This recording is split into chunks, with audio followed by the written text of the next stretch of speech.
Amis téléspectateurs de la RTT TV ñu ngi leen di nuyu di leen ziar bu baax a baax di njëkk ci nuyoo bi suñu kilifa diine yi ak suñu kilifa aada yi di leen ñaanal yàlla comme à chaque fois yàlla woyofal yéen bi bu baax a baax ci seen kaw.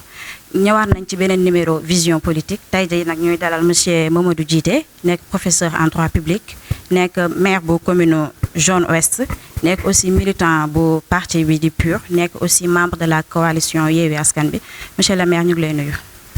waaw asalaamaaleykum mbokki téléspectateurs yi bu RTTI vi ñu ngi leen di nuyu bu baax a baax di am mbégte di leen dalal fii ci commune Thiès Ouest di jiital ci wax ji suñu borom toujours mooy sant suñu borom surtout que ñu ngi door at mu bees muy atum jullit yi muy tamxarit comme niñ ko faral di waxee suñu dëkk donc ñu ngi sant yàlla bu baax lim ñu may ñu fekkewaat ko ndax bu feet bi ñëwee dañuy ñaan toujours bokk na ci ñaan yi mooy yàlla nañu yàlla may ñu bokk ci xaaj bi jëm déwén donc daaw ñaanoon nañ ko yàlla may ñu fekk ko ren kon ñu ngi koy sant ci loolu bu baax di ko ñaan également mu may ñu bokkaat ci xaaj bi dem déwén fekke ko tal ko ak képp koo xam ne rek suñuy ñoñ lañ suñuy mbokk lañ ak képp ku ñu am dal di sant yonent bi sallallahu alayhi wa sallam nga xam ni ci moom la suñu nekk ci kaw suuf amee te ñu ngi jëm ci ay bis yu am solo yoo xam ni dëkk bi ci liñ miin dinañ ko ci kañ bàkk ko ci muy màggal ak gàmmu suñu mbokk chrétiens yi également bërki dem lañ doon célébrer Assomption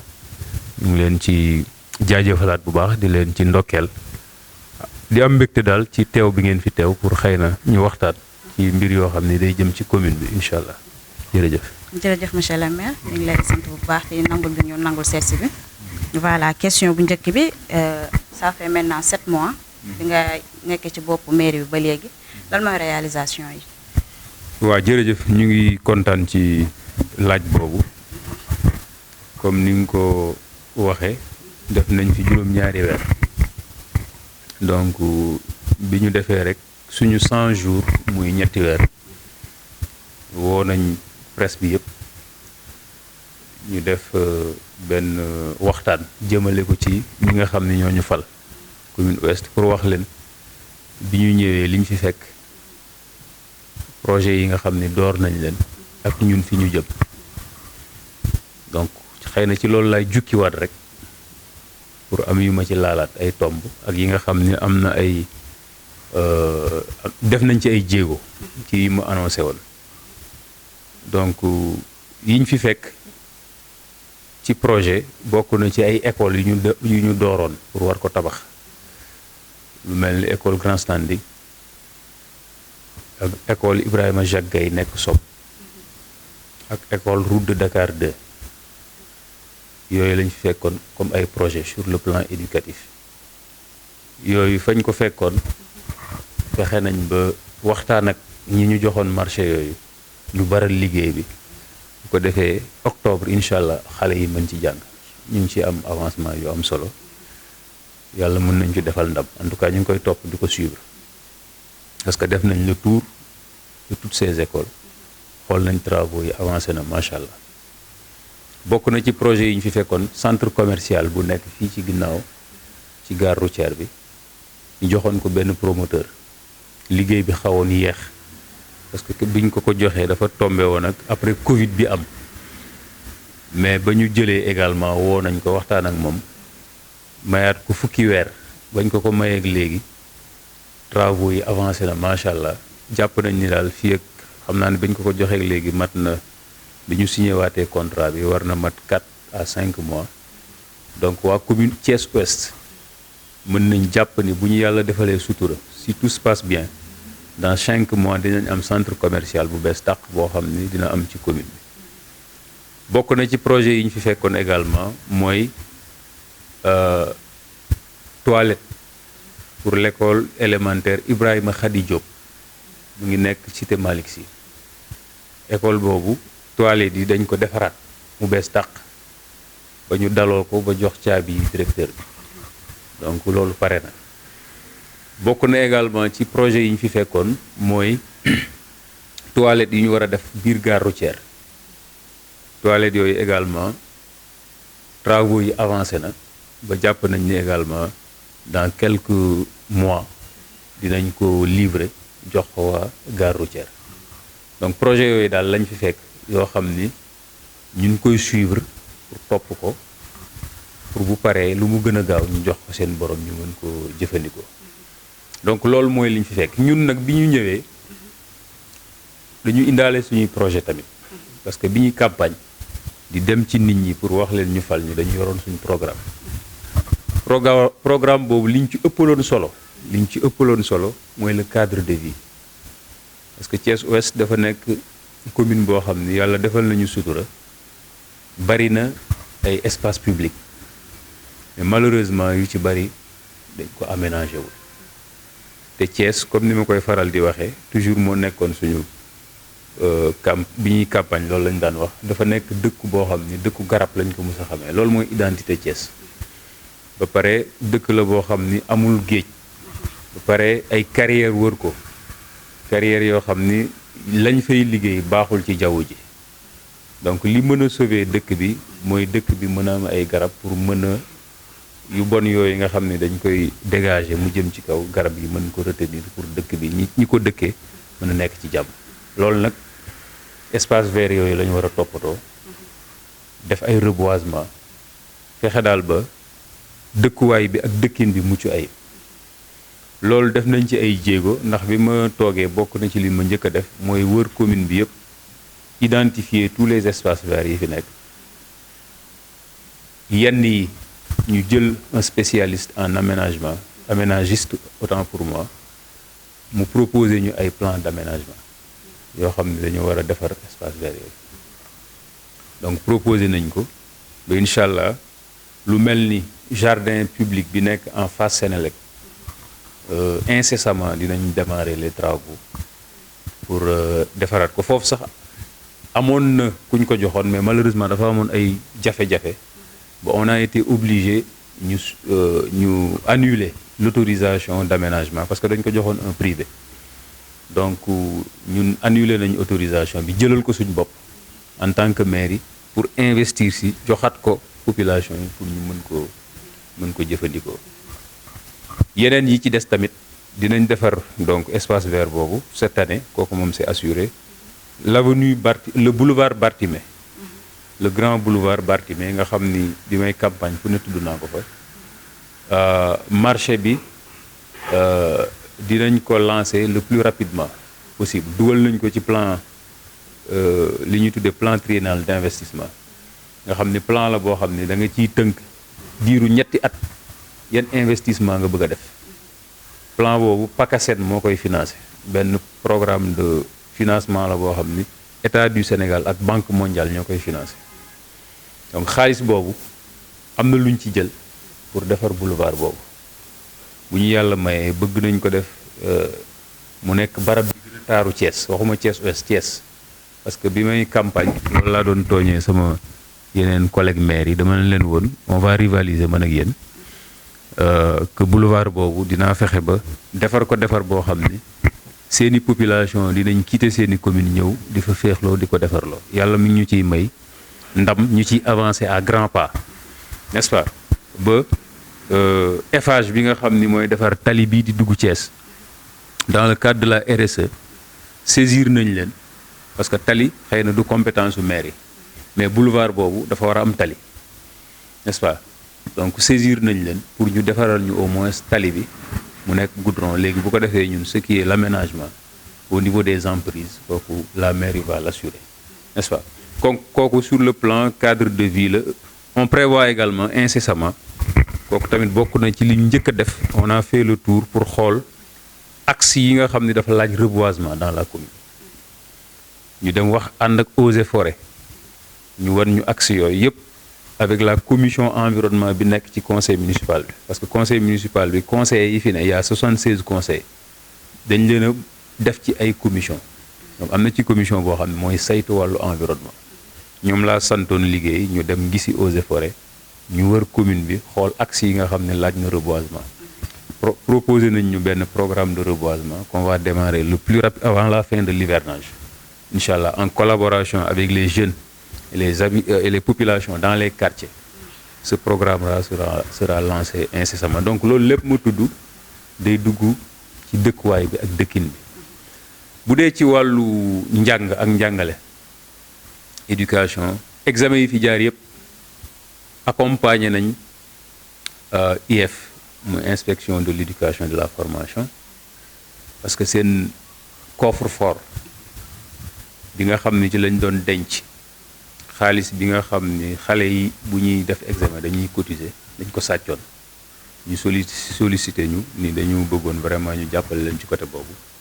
jàppale nañ leen ci côté boobu ba pare examen bi mu ñëwee le jour J yenn yi ñuy soxla am na luñ ci jàpp pour mën leen vraiment yombalal liggéey bi beneen bi ci plan bi ma la tuddoon léegi muy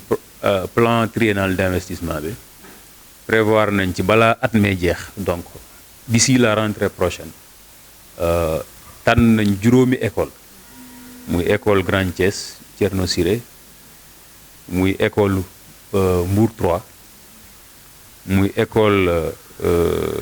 Grand Standing muy école Route de Dakar 2 muy école Germaine Le Goff école yooyu seeni toilettes yi yëpp dinañ ko tabaxaat mu bees wala ñu réfectionné ko parce que seetlu bi mooy la plupart du temps ci école publique yi surtout élémentaire toilettes yi dañ koy sàggane am na ci yoo xam ne duñ ko defar am na yoo xam ne duñ ko toppatoo donc loolu nag ko gëstoo ba xool ko ñu ni dinañ fexe tànn pour le moment 5 écoles yi nga xam ni 5 écoles club 2 tiers ci la bokk donc Mbour 3 moo ci bokkul ak Grand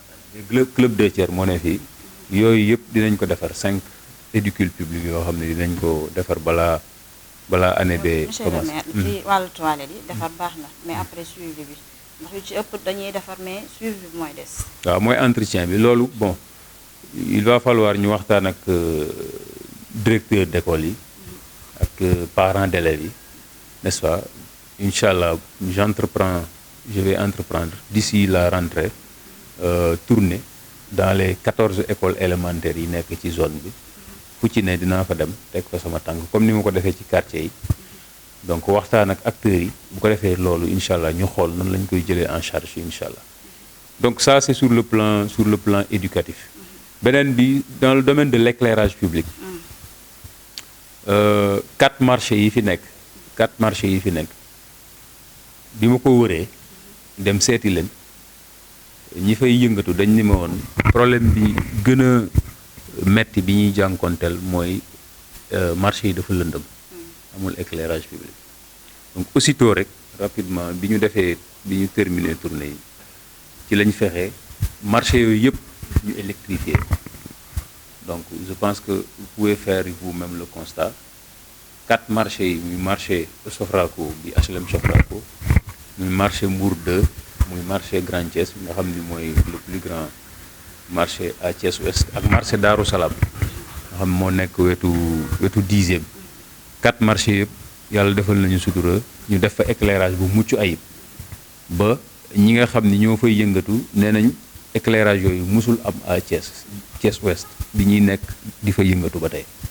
te loolu c'est en quelques mois lañ ko réaliser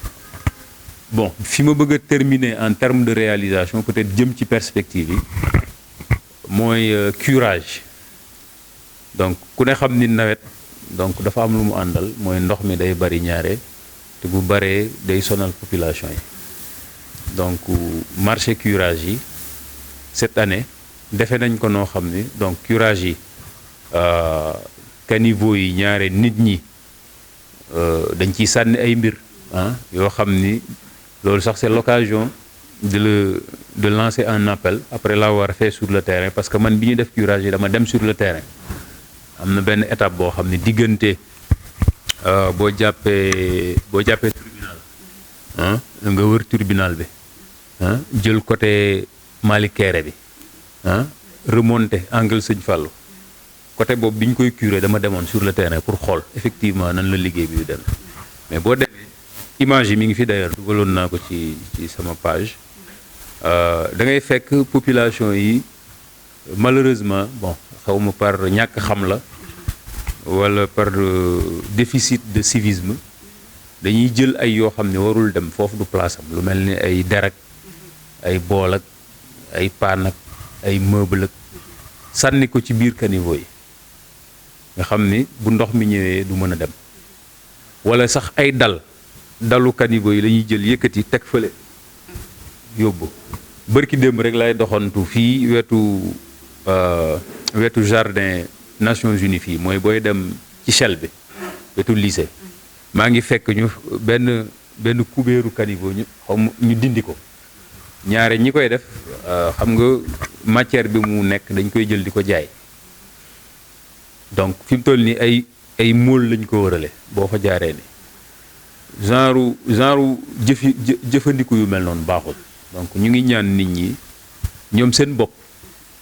ko ñi ñu dëkk ñoom ñoo ko mën a sàmmal seen bopp parce que maire bi mënul nekk fenn police aussi mënul nekk fépp mais yow mi dëkk sa gox yaa war a bàyyi xel sa dëkkin ak sa dëkkuwaay ba ko fa nar a def lu naka sudul noonu nga taxaw bu mbir yi naree ëppee loxo nga saisir ñi nga war a saisir donc loolu appel bu ma doon lancé la mais marché caniveau yi tout ce qui est canal yëpp curé nañ ko balaa nawet bee jeex balaa nawet bee commencé autant pour moi yëpp moo xam gare routière la moo xam bi ma ci gën a neex mooy canal bi jaar wetu hôpital 10e longé jaar ginnaaw marché Daaru Salaam bi ma doon wax léegi continuer jéggi raay bi dem nord caniveau boobu waa marché bi nee nañ ma waxumal dara mais mbalit mi newoon ci kaw bala ngay curé sax ci suuf mbalit mi newoon ci kaw rek mënoon na indi foofu jéye boo xam ne kenn xamul nu mu def mais lépp lañ dindi dañ wut peel ki nga xam ni moom lañ jox marché bi avec sama directeur de cabinet Ami Faye nga xam ni yàlla may na ko xam-xam ci côté boobu parce que ingénieur la en génie civil mu taxawu ko ba ñu dindi li fa nekkoon yëpp ci kaw d'abord dégager lépp mbalit meeg yëpp doog a dugg nag curé boo xam ne bu mucc ayib biir manufacture nga xam ne daan am problème manufacture des arts décoratifs daan am problème bu tawee foofu tamit ñu def fa liggéey boo xam ne macha allah donc ce qui veut dire que tous les points chauds yi ñu doon am cette année yàlla defal nañu ci sutura yenn quelques points yi fi des yooyu dafa am ay travaux yu ñu fa def yoo xam ni moo indi problème bi wala nañ ko defaree baaxul donc c'est des déficiences techniques mooy Mbour 3 fi tali Promoville bi jaar kër yi nga xam ne dañu làng ak tali bi ndox bu tawee day am inondation léegi ndox bi day dugg ci biir kër yi premier taw bu am solo bi am Thiès ci guddi gi dama sol samay tenue ànd ak samay service technique ñu dem biñ demee ci koñ boobu lañ fa fekk wax dëgg yàlla jéggi na dayo parce que ndox mi dafa envahir kër yi ña fa dëkk bi ñu leen gisee ñu ni ñoom bañ fa dëkkee ba léegi loolu mosul am mais tali bi ni ñu ko defaree dafa àndul ak assainissement ak canalisation léegi dafa kawe ce qui fait que bu ndox mi ñëwee léegi ci tali bi day wàcc léegi créer benn point bas ci koñ yi nga xam ni bu duggee léegi seen kër yi directement lay dem vraiment nee ñoom bu tawee duñu nelaw daanaka ci biti la ñuy fanaan et man je l'ai constaté de visu. beneen point bu chaud bi mooy fii grand standing nga jóge pharmacie Khadim Rasoul di dem EDK bi foofu tamit ci tali bi niñ ko defaree dafa am ay manquement bu ko defee bu tawee ndox mi day taa ci kaw tali bi mu nekk point chaud boo xam ne également loolu peut-être service yi nga xam ni ñoo ko ajeewoo dinañ leen saisir nañ leen lu mel ni AGEROUTE n'est-ce pas parce que ñoom ñooy saytu wàllu tali yi quoi qu'il en soit dal bu dee ci wàllu inondation yi bi ñu yëgee ni également gouvernement bi taxawal na plan Orsec fekk ñun ñu def le tour ba xool point chaud yooyu bind nañ lettre sous-préfet pour mu saisir le ministre de l'Intérieur au cas où intervention dina am Thiès ñu xam ni à Thiès Ouest voilà les points chauds yoo xam ni dinañ fa nécessiter l'appui de l'État pour mën a soulager population yi ci côté inondation yi. amoon ngeen ci réponse. waaw non loolu daanaka lu jar réponse ñoom da nga leen di bind rek su fekkee dem nañ ba ñoom ñu war a intervenir à Thiès Ouest bu boobaa ñoom dinañ la saisir bu ñu waree intervenir pour que ñu xam exactement fan la mais saisir naa sous-préfet non seulement par lettre mais mu ñëw ba Thiès paasam jeex xelam ni ko mairie de social dinañ ko fa def te fii moo gën a jege ñëw na ci garage bi gars yi di jële fii nii oto pour dem ne xaaral ma laajte mairie bi ñu wax ko mairie bi fee la mu ñëw ni ma nag léegi examen bi suba la sama paas jeex na te Dakar laa jëm xam nga cas yu mel noonu mën naa ci lim yi dul jeex yoo xam ni tey bu ma fa nekkoon di ko lim du jeex du xaaj du jeex n'est-ce pas wala boog ñu joxe social tabaski ba mu jeex am ñu ñëw ni la jëluñu ma te mu leeral na ñii ils sont dans le besoin. waaw social boobu sax dañ ci xaw a taxaw ndax tabaski bi. waaw dañuy wax ni yu ci ëpp ñi nga xamante ni ñoo bokk ci yéen. ñoom rek ngeen koy jox mais ñi nga xamante ne aajo woon maanaam soxla nañ ko dëgg joxuñ leen ko. waaw dama lay wax ñun niñ ko joxee. waaw pour wan la lépp dañ ko teg ci lu leer. maanaam social tabaski sax xam nga foofu budget bi réglé na ko maa ngi doon wax ci li nga xam ne budget bi réglé wu ko te parfois tu fais face à ça parce que social tabaski budget la ñun la secours n'est-ce pas nga def ko mu nekk procédure yu leer n'est-ce pas nga yóbbu ko percepteur fay ko n'est-ce pas donc nan lañ joxee social yooyu donc dinaa ñëwaat ci point bi ma doon wax te mu am solo mais ci social la ba tey dafa am liste boo xam ni day jógee ci benn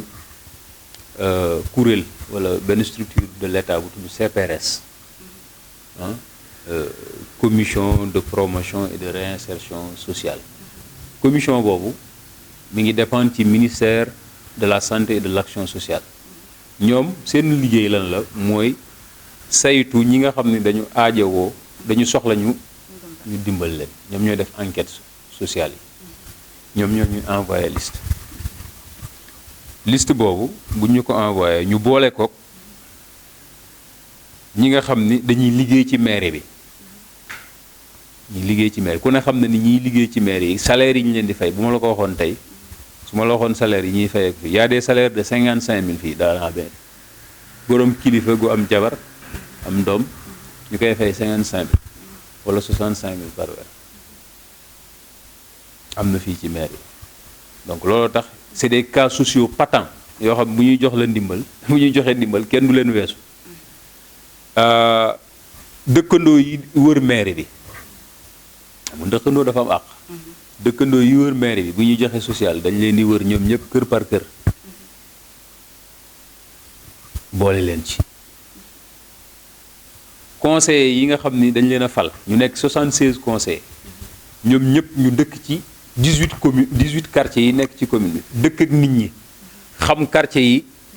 ñi nga xam ni soxla woon ndimbal dañuy jaar ci ñoom leen jox leen ñu ay cas ci quartier yi ñoo xam ni ñii leer na leen ni yéen a yeewoondoo ak ñoom soxla nañ ñu jàppale leen ñu indi ñu jël ubbi fii dañuy ubbi benn liste ay bis ma def affiche signée par le maire ñu affiché ko ñu informer la population ni leen ku soxla ndimbal déposer date sàngam ñu déposer mu nekk benn lot boo xam ni après dañu am commission sociale mooy commission yi ma doon wax léegi ci conseil municipal commission boobu la ñuy jël ñu réunir ma jox leen ay orientation yi bokk na ci ndimbal yi nañu fexe ba quartier les 18 quartiers yëpp mu tas fa fu ne na fa ndimbal di dugg vous privilégiez les veuves et les personnes handicapées et les personnes âgées sur la base de ces orientations la ñuy tànn ci lot boobu nga xam ne dañuy déposer fii ñu jël ñi nga xam ni ay borom daara lañ ne ci commune bi di jàngale xam nga daara yi li ci gën a metti mooy ñoom pratiquement bokkuñ ci état mën nga ko wax noonu donc état yoru leen amul leen budget donc kon li fi des mooy ci ndimbalu yàlla la ñuy dundee ak ci bonne volonté yi donc daara yi donc c'est des personnes vulnérables c'est des cas sociaux ñu boole leen ci imam yi ñu nekk ay kilifa nit ñi di leen wut si comme ñun nit ñi di wutsee tey jii da ngay gis koo xam ne ci quartier yi bu nee cëpp nekk ndoxandem am soxla danaan ana kër imam bi ñu wan ko kër imam bi mu dem jooytu ko soxlam bu heure julli jotee ñaare imam bi day ñëw ak moom ba ci jàkka ji buñ jullee ba pare mu ni am na ku ñëw kër ga de benn waay yàlla dafa soxla nangam doon tukki loolu gis nañ ko ba tàyyi jaar fi paasam jeex wala nangam mu jaar kër ga ñu tegtal ko nangam donc wala ordonnance nangam dafay indi ordonnance imam yi aussi ñu boole leen donc ñii la ñu defee suñu liste donc pour bañ rek jël benn méthode parce que méthode boo ci jël ci jàpp na dafa am limite soo yamee ci liste CPRS am na limite di nga am ñoo bàyyi soo yamee ci dëkkandoo yi wër maire bi di nga am ñoo bàyyi soo yamee ci ñi fiy liggéey di nga am ñoo bàyyi soo yamee ci liste ñi fiy déposé di nga am ñoo bàyyi soo yamee ci conseils yi kese di nga am ñoo bàyyi moo tax ñu combiner yooyu yëpp pour toucher le maximum de cible parce que xam nañ ni affaire yi matewul mais nag dinañ fexe le plus possible ba toucher non seulement le maximum possible mais toucher ñi ko gën a aajowoo loolu mooy le but de l'exercice n'est-ce pas maintenant tout travail est à parfaire peut-être mën na am ay rëq-rëq n'est-ce pas yoo xam ni mën nañ ko ci noter mais loolu lépp mën nañ ko parfaire mais daal suñu yéene ak suñu objectif mooy fexe ba ñi ko aajowoo jot ci noonu lañ ko defee korité noonu lañ ko defee tabaski man wax la benn affaire biñ ko defee korité daf ci am lu ci amoon mooy dafa am ñu doon déposé si ñu ni dañ leen di laaj xaalis ci mairie bi ba mu ko yëgee ma def loo enquête ci biir mairie bi ma def loo enquête ci biir mairie bi bañ ni ma ba gis ni am na ñoo xam ni seen loxo laal na ci loolu. ñu nekk ci biir mairie bi. waaw ñu nekk ci biir mairie bi xëy na yooyu xam nga parfois barab boo dem rek di nga fa fekk ñoo xam ni voilà dinañ def loo xam ni naka sudul noonu te parfois kilifa gi sax du ko yëg xam nga loolu bari na ay kilifa yu muy dal bari na kilifa yoo xam liy xew seen kër di leen lor seen njaboot la te duñ ko yëg n'est-ce pas léegi nag loolu dafay laaj nga farlu rek farlu gën a bàyyi xel ci li ngay def ba ma ko yëgee donc ma def lu enquête ba xam ñi ci seen loxo taxee ñooñu ma sanctionné boo xam ni ñoom seen bopp xam nañ ni loolu waxatuma la fu ñu koy defee mais fu ñu ko déggee sax dañuy daw loolu benn la beneen bi ma jël note affiché ko ñu def ko note publique ñu affiché ko ci tableau bi wax nit ñiy ñëw population yi fi ñëw ni maire yi laajul kenn benn 15 ci koo xam ne da nga bëgg a déposer pour secours social pour nit ñi xam ko benn 15 laajuñu ko kenn même certificat de résidence sax bi ñu ko doon booleel dama ko annulé parce que ku ñëw di laaj ci ndimbal parce que certificat de résidence boo ko dee wut si da ngay joxe 200 kuy ñëw di laaj ci ndimbal nga laajaat ko 200 bu ko defee mu ni bu génnee ni laaj nañ ma 200 te aw ma te mën na am mu bañ a am parce que wax naa la léegi du ñuy déposer ñëpp la ñuy jox dañ ciy tànn donc on a amélioré ci korité gi bi ñu ci jógee ñu tirer les leçons bi ñu demee ci tabaski bi ma ne leen léegi ku ñëw di déposer laajuñu la dara non seulement laajuñu la dara mais fiche bi ngay déposer sax maire bi moo la koy defaral ma teg au niveau du service courrier koo xam ni ku ñëw di déposer li ñu soxla ci yow comme contact avec fiche yi ñu tirer ko jox ko da koy remplir da lay remplir rek yow nga signé nga dem donc loolu c'est des leçons qu'on a tirées de la gestion des secours durant la Korité donc pour vous dire que donc dans la pratique et l'évolution on apprend mën nañ jàng ci suñuy erreur ak ay yenn failles pour améliorer li ñu def je pense que tabaski bi géré nañ ko normal ba pratiquement amul benn jafe-jafe buñ ci am donc ñi may taseel ñu bari ci dëkk bi ñu ni ma c'est la première fois ñu jot ndimbal bu jóge ci mairie bi loolu du xaaj du jeex bon ñu ngi koy sant yàlla donc parce que li ñu fi tax a toog rek mooy fexe ba vraiment mairie bi ñëpp gis ci seen bopp loolu rek moo ñu fi tax a toog léegi nag beneen point bi mu bëggoon aborder ci socialité mu amal ma solo lool. naa dañ ciy jaaraale dugg ci perspective. waaw boobu xam nga lan la parce que bu dee secours Korité tabaski wax naa ko am na budget da nga koy defar yóbbu perception génne ko jox ko billetteur bi woo nit ñi jox leen mais dafa am ay ndimbal yoo xam ni amul foo koy jëlee ci budget bi mooy ndimbalu de tous les jours ce jouru audience yi ay nit dañuy ñëw soxla léegi xaalis parce que am nañu soxla bu ñu war a régler comprendre nga te loolu amul yow parce que fii pour nga génne xaalis il faut gars yi comprendre nan la maire yi di doxe maanaam maire amul caisse liquide boo xam ne da koy yor fii ci bureau ku ñëw dugg rek boo waxee benn soxla bu xoolee gis ni mën na ko def mu génne jox la maanaam liquidité amul ci bureau bi c'est même risqué ñu fiy garder xaalis suñuy xaalis ay këyit la bu ñu waree defar marché war a jox xaalis man damay signé ñu jël këyit boobu yóbbu ko perception mooy suñu trésor mooy trésor public donc xaalisu état yëpp dañ koy dajale def ko ci benn caisse loolu la ñuy tuddee le principe de l'unité de caisse en finance publique donc xaalis bi yëpp ci benn caisse la ne donc soo soxlaa pour dépenser sa xaalis da ngay bind perception receveur jot sa mandat doog a mën a diligenter affaire bi pour jox xaalis bi ki nga xam ni moom nga ko bëgg a jox noonu la affaire bi di doxe léegi nag ñun dañuy confronté wu ak ay type de dépenses yoo xam ni mënuñu ko jaarale foofu te xamuñu nu ñuy def mooy ki xëy ñëw am soxla jubal ci si maire yi ñëw ci bureau maire bi ni ko wax ko soxla donc yooyu ay réalité la yoo xam ne li tax ma koy wax xam nga lu tax mu am solo mooy dans la perspective de réforme de la gestion des collectivités territoriales ni ñu koy yoree loolu dañ ko ci war a bàyyi xel te collectivité territoriale moo nekk structure de l'État bi gën a jege population xam nga président de la République moom ni ngeen ñëwee fii du ngeen ko demee noonu président de la République présidence bala ngay dugg rek béret rouge baak nangam ak nangam doo fa sax jege n'est-ce pas mais fii tous les jours d'audience ku ñëw nga am audience ñu fixer le rendez-vous ñàkk la ko fixer boo ñëwee voilà le maire comprendre et le maire il habite dans les quartiers il est comme tout le monde il va partout n'est-ce pas il est sollicité de toutes parts ñii def ay ngénte ñii def xew ñii organiser ay tournois de football ah dans les quartiers j'en reçois ñii def ay gàmmu ñii def màggal ñii def ay cat n'est-ce pas ñooñu ñëpp tu en reçois tous les week-ends am nga activité bu mel noonu donc yooyu je pense que réalité la yoo xam ni suñu finance publique dans la nomenclature de nos budgets la gestion des collectivités territoriales war nañ ci bàyyi xel pour xool maire bi ni ñu koy dimbalee xaw ma nu ñu koy defee mais en tout cas le maire a besoin de liquidité pour fonctionner ASC Jaloore pour joxaat la beneen exemple mooy ASC bi ñu représenté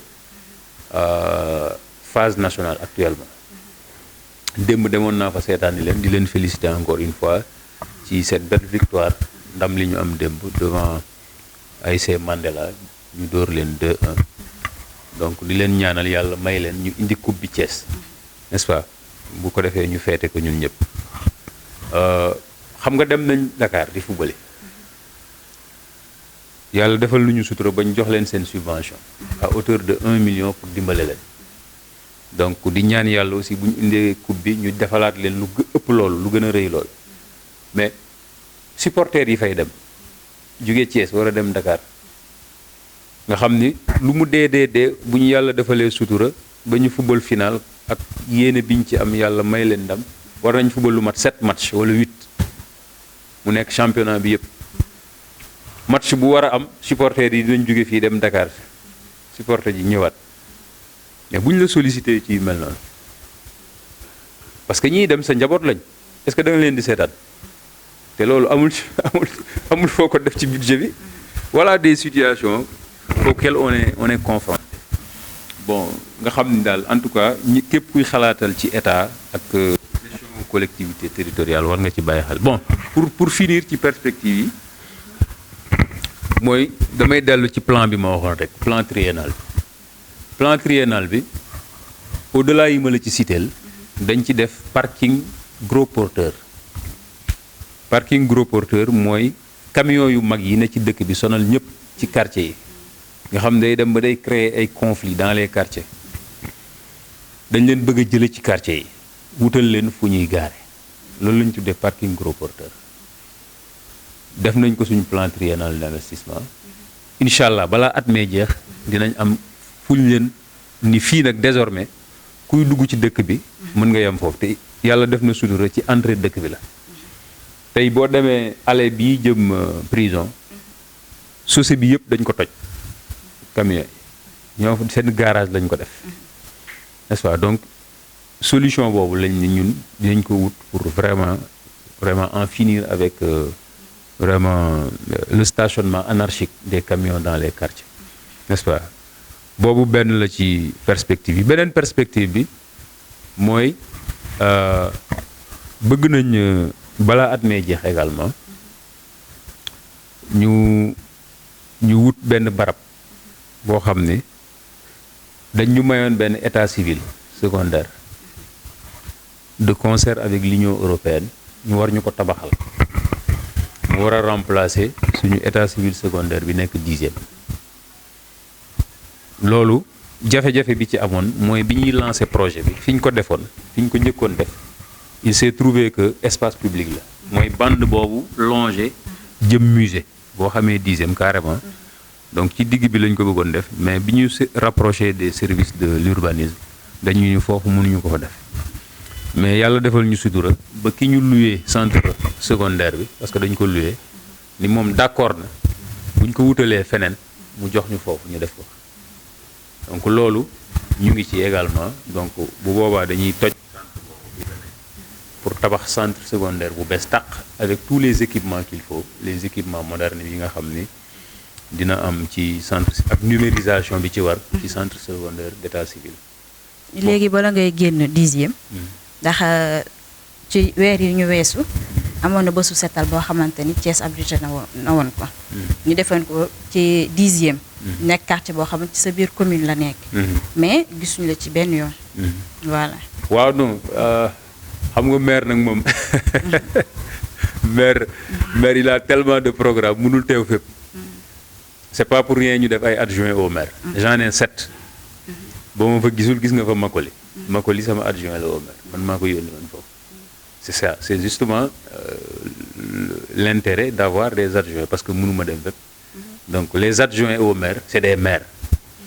en réalité donc koo ci gis jàppal ni mën nga gis bu fa docteur jiite teewul Makoli teew fa wala Mbaye Dia teew fa muy sama premier adjoint wala Mame Fama Dioum sama deuxième adjoint wala Abdou Ba Ndiéguène sama 5e adjoint wala Ndiogou Ndiaye sama 4e adjoint wala Ouleyli wala Safiatou Diop ñi ma la tuddal ñëpp c'est des adjoints ku ci ne dama lay yónni ci barab boo xam ni su ma mënul dem wala ma am beneen programme ma yebal la nga dem foofu. waaw monsieur le maire. waaw beneen programme ndax bu ñu xoolee événement national la woon. waaw ñu abrité ko sa commune gisuñu la. waaw gis fi sa adjoint au maire ndax war ngaa am ci li ma jàpp loo xamante ni war naa gën a important loo xamante ni bésu setal la boo xamante ni c'est national. ñu koy def ci sa commune loo xamante ni ñëpp bëggoon nañ ko. ci samay souvenir maire zone nord mu nga foon Birame Souleye mu ni pourquoi ñu koy def commune ouest te commune nord nekk fii gën a peuplé commune ouest yow nga am lool nga préféré jox ko sa adjoint nga dem. teew fépp de yàllaa ko mën. ma ni teew fépp. yàlla rek ko mën. am na yoo xamante ni tamit nga mën a dem. yàlla rek ko mën. te ñun moom ay doomu aadama rek lañ. est-ce que yaa ngi gis. donc xam nga arab yi dañuy wax. Ablaye Ndione sama chargé de com xam na ci dara. maanaam ki ñu yónni. garaatu ki ko yónni la yor. ki ñu yónni. garaatu ki ko yónni la yor. pourquoi nga xeeb Makoli. de question xeebee parce que li ngay waxee dafa mel na nga ko xeeb. déedéet xeebu moo ko. Makoli c'est un adjoint au maire. c'est un maire. donc ma yónni ko bu ma teewul kay wax dëgg yàlla. fees na place bi. waaw fees na place sax bu defee ko noo xam ne muy ëpp am na ñu ni ma sax mais est-ce que yow doo bàyyi léegi Makoli mu lay teewal ci yenn barab ndax macha allah ni mu koy defee.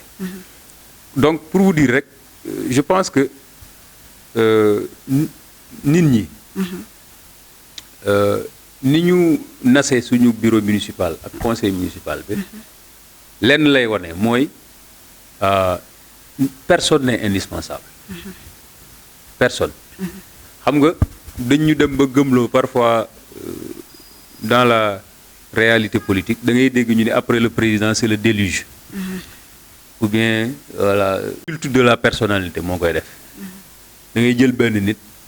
yaakaar ne moom c'est la seule constante comme ni ñu ko daan waxee bu jamono ci benn ci Laay Wàdd mën naa ko tudd waa PDS noonu lañu ko daan tuddee c'est la seule constante yàlla rek la mën a doon donc bu ñu bëggee évoluer dans nos mentalités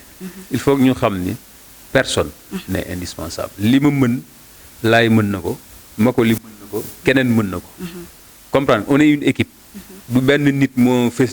génn nii rek mel ni benn démiurge un demi-dieu wala extraterrestre moom moo mën lépp moo xam lépp mooy teew fépp je ne fonctionne pas comme ça donc je préfère sax parfois yabale je préfère moo ma gënal parce que c'est pour montrer que ni li may def nii am na ñeneen ñu ko mën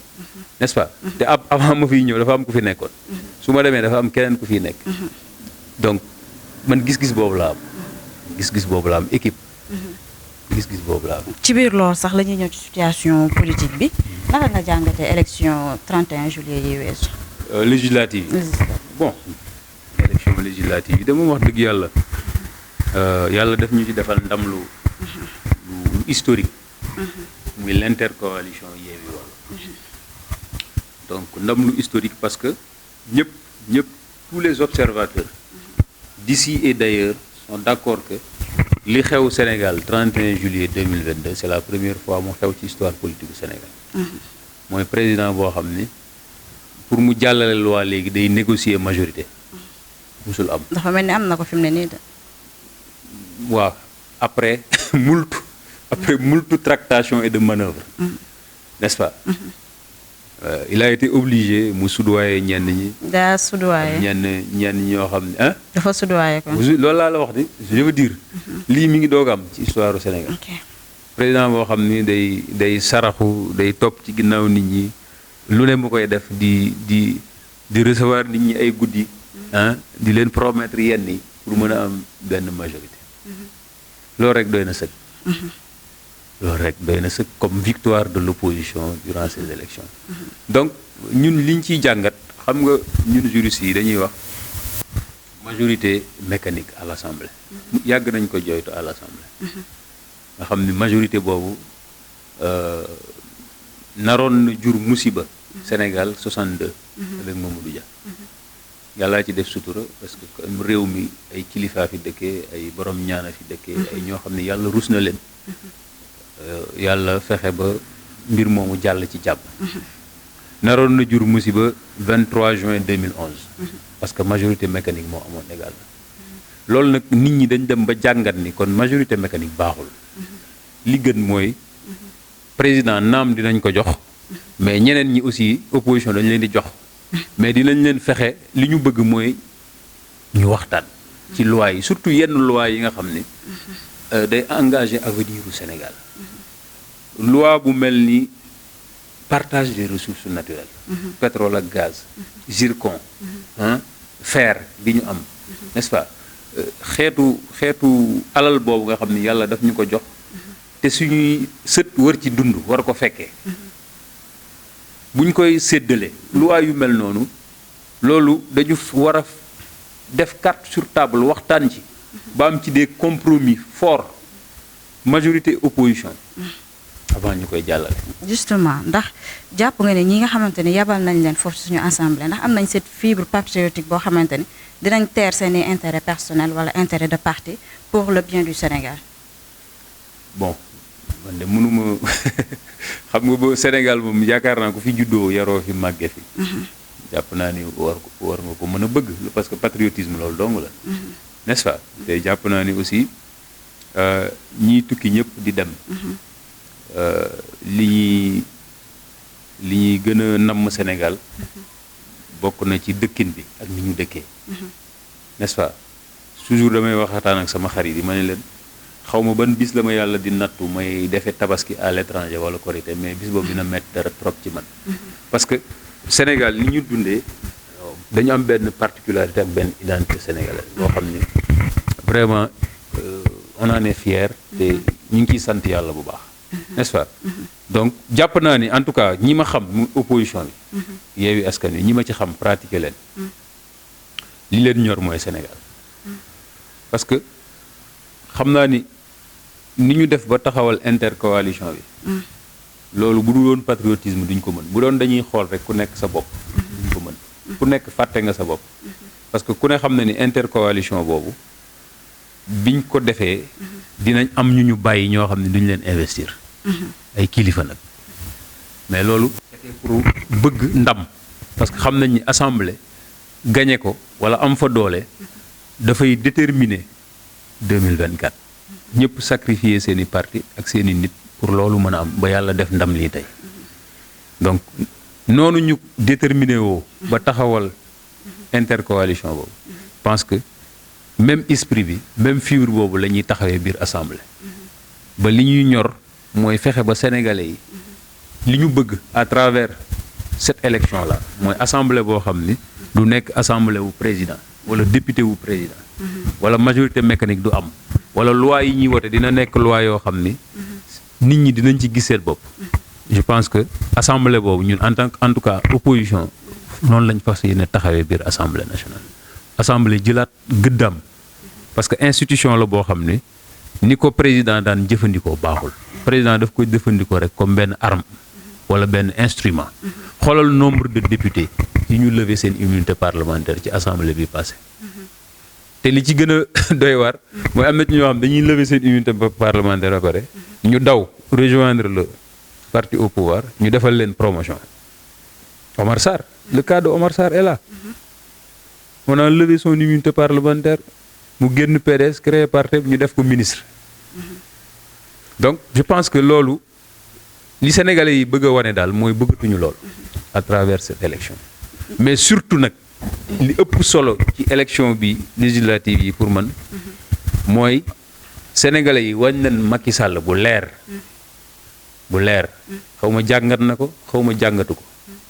mais message bi c'est très clair mooy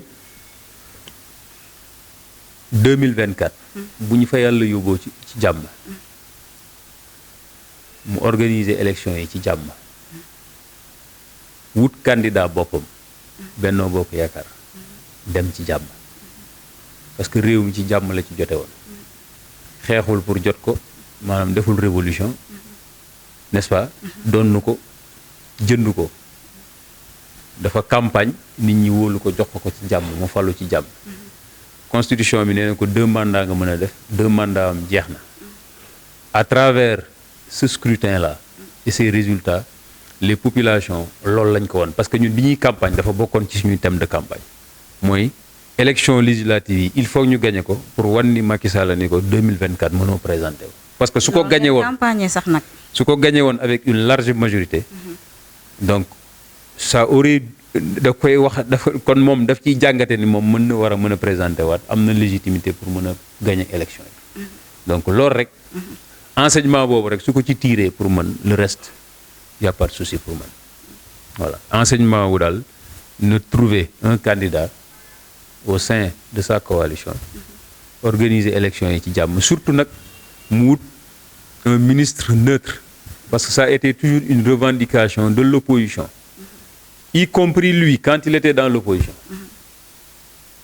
yaa ngi fàttaliku ñun ñëpp ñu ngi fàttaliku kaddu Macky Sall bi Abdoulaye Wade nommé Cheikh Gueye ministre chargé des élections mu ni Laye Wade daf ñuy fontoo ñu wax ko wutal ñu ministre de l'intérieur muy jël un Cheikh Gueye nga xam ni c'est un fonctionnaire boo xam ni voilà ñëpp xam nañ nangam ak nangam te boobu Cheikh Gueye ñëpp jàpp politiqueul mais pour vous dire que comment il tenait à ça donc on ne demande ni plus ni moins mooy une personnalité neutre indépendante buy organiser élection yi mu wut moom candidat am nit ñi dem ci jàmm tànn ki ñu bëgg a tànn mu jiite Sénégal à partir de 2020 et encore une fois nul n'est indispensable wax naa ko léegi léegi bu ñu xoolee ku ci nekk fi mu nii dafa mel ni say intérêt biir assemblée dessiné wu na lu ci mel ni Yewwi ñi ngi wax 3e mandat bi mooy seen préoccupation bi gën a mag buñ ñëw wàllu Amnesty Karim wala Yewwi tamit ba tey mën na ñëw ci kaawoo Khalifa Sall ndax loolu jàppulee ni après dina indi ay problème biir assemblée ndax bu fekkente ni dañoo ànd pour benn intérêt bi bu demee ba intérêt boobu jeex ëllëg bi mais yi fi tudd yi yëpp ñëpp ko bokk intérêt yooyu ñëpp ko bokk bu dee candidature 2024 même biir bennoo laa la wax même biir benn su Macky Sall waxoon suba ni day présenté wu bennoo tas parce que am na ñoo xam ci biir bennoo duñu ci ànd ak moom ce qui est sûr parce que nit ñi mënuñu daj li ñu daj 2011 ah 12 ans après on répète les mêmes fautes et les mêmes erreurs et j'allais même dire les mêmes bêtises loolu mënul nekk il a fallu 15 morts pour xeex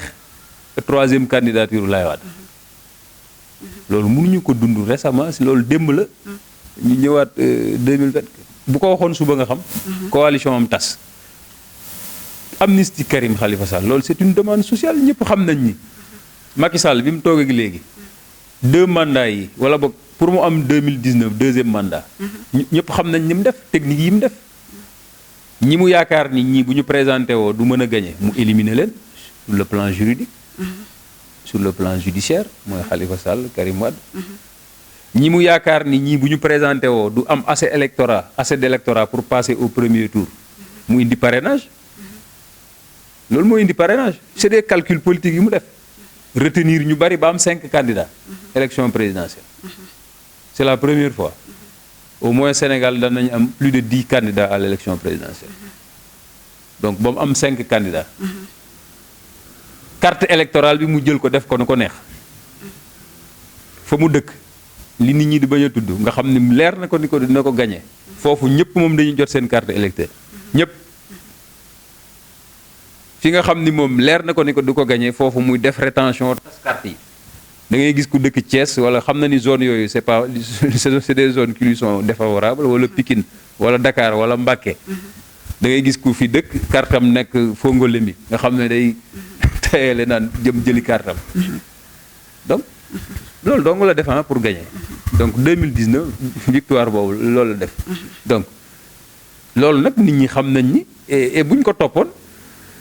noonu lay def ak Sonko Ousmane Sonko parce que tout ce qu'il veut c'est l'éliminer c'est ça qu'il cherche donc je pense que les gens en ont assez je pense que may nañ ko mu def ay manœuvres am yëpp mais bii sax waxuma la manœuvre mais c'est la constitution qui lui dit voilà ñett donc say 2 mandats jeex na donc 2024 mënoo nekk candidat donc organise des élections libres et transparentes démocratiques ouvertes Sénégalais yi tànn ku leen sopp parce que démocratie loolu la xam nga li lay wan ni li muy def nit ñi àndu ci yow nan nga mën a éliminer Sonko de la fonction publique dàq ko quelques mois après Sénégalais yi def ko député est-ce que yaa ngi gis donc war na xoolaat décision yi muy jël tey fu Sonko àgg moo ko fa àggale donc te damay wax ni wolof yi li ñuy wax ni garab bu na nga ma doon pénc law bi du ko gis ba ci am yoon donc moom na jàngat histoire yooyu te l'histoire de Moussa on est des croyants on est des musulmans c'est pas pour rien alxuraan nette la ñu histoire u Moussa ndax parce que bu doon yéene Firawna rek Moussa du dudd donc loolu nag képp ku yor pouvoir da nga ci war a jàngate te je pense que enseignement yooyu moom war na ko tirer et maa ngi koy ñaanal yàlla mu tirer ci enseignement yooyu parce que Sénégal lu ñaaw xaju fi voilà ci biir loolu lañ lay joxaale nga joxewaale kàddu gu mujj gi bon kàddu gu mujj gi mooy jaajëfal leen ci ñëw bi kontaan également ci waxtaan bi parce que am na solo te yaakaar naa ni ñi ñu doon déglu muy askanu Thiès Ouest dinañ ci jële njariñ yu bari di leen ñaan rek ñu gën ñu accompagner ñoom population yi comme niñ ñu fale wóoluñu ñu gën ñu accompagner gën ñu dooleel te loolu nekkul lu dul comme ni ma ko waxee y a des activités citoyennes wala des positions citoyennes yoo xam ni dañ koy xaar ci ñoom mooy ku ci ne gox ba nga dëkkee yow yaa war a taxaw yaa war a nekk le premier buy taxaw saytu ko ba lu ñu fay def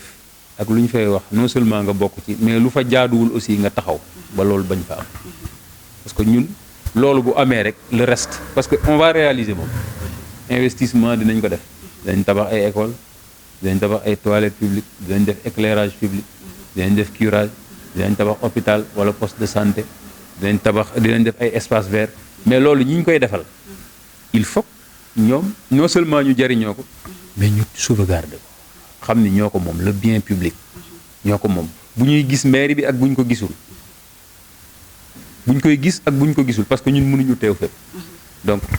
je pense que loolu la ñuy xaar ci ñoom bu ko defee rek ñun incha allah li ci des mën nañ ko bàyyi suñu loxo mooy incha allah au terme de ces 5 ans là suñu yéene mooy commune Thiès Est nekk la meilleure commune non seulement de Thiès mais du Sénégal donc la vitrine de Thiès mooy objectif bu commune bi mais ça dépasse Thiès parce que tey Thiès dafa nekk ci position stratégique boo xam ne après Dakar c'est la 2e ville te yàlla def sutura fii ñu toog nii mooy entrée Thiès boo wàccee autoroute à péage bi donc commune Thiès Ouest moo lay gàttandu moo lay accueillir donc c'est notre devoir que fii ñu def ko Thiès Ouest mu nekk la vitrine de Thiès. ci caméra bi ñu ngi remercier aussi le regroupement des tailleurs di ko commencé ci njiit li di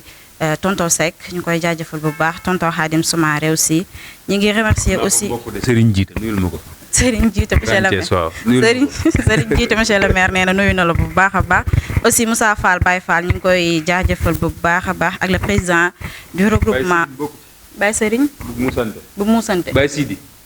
waaw Baye Sidi nuyul ma ko. Baye Sidi